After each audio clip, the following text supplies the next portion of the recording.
The President of the Security Council is on his way to the stakeout position.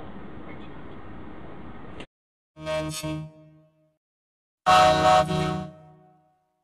Nancy, I love you. Nancy, I love you.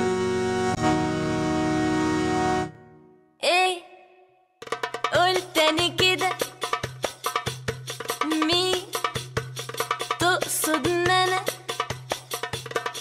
ايه قول تاني كده. The things I try and do in my book, starting with the title, The Media Relations Department of Hezbollah Wishes You a Happy Birthday, is just to show that our perspective is not always correct. I mean, we tend to sort of stereotype the whole region as just sort of full of bloodthirsty villains, just because so much violence emanates from there. But I think one of the things that get lost is that Arabs and the Arab world in general have a wonderful sense of humor. And so I try and highlight some of the things that I found that were funny and that they found funny as well. One of the great ones came from Saudi Arabia. There was a television series that kind of mocked the way the religious police and a lot of the religious rules kind of affect day-to-day life in Saudi Arabia. And one of the funnier episodes that I saw was a woman in Saudi Arabia needs a man to sort of escort her anywhere. It's called her mahram.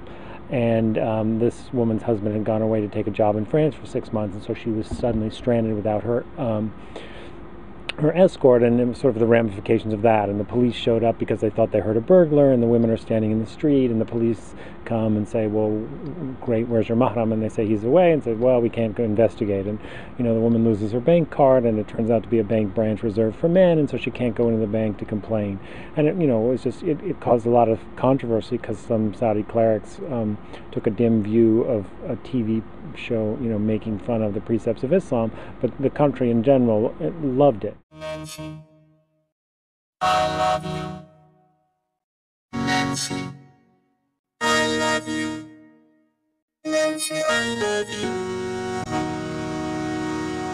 In the West, again, we have this tendency to think of fatwa as a sort of a death sentence against Salman Rushdie. I mean, if you mention fatwa to anybody, they'll think it's all about death sentences, but it's not. A lot of it is about sort of the mundane matters of life. And so there's a fatwa hotline in Cairo, actually, which was a little bit controversial because you had to pay for it, and a lot of people think that it should be free.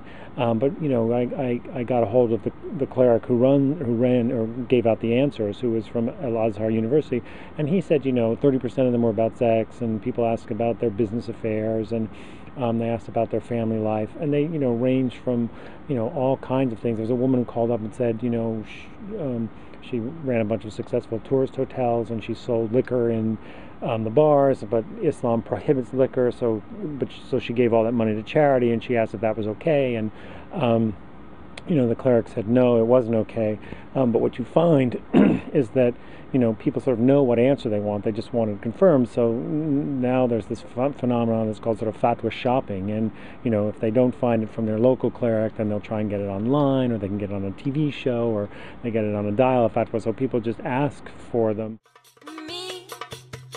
تقصد ان انا حبنا عشقنا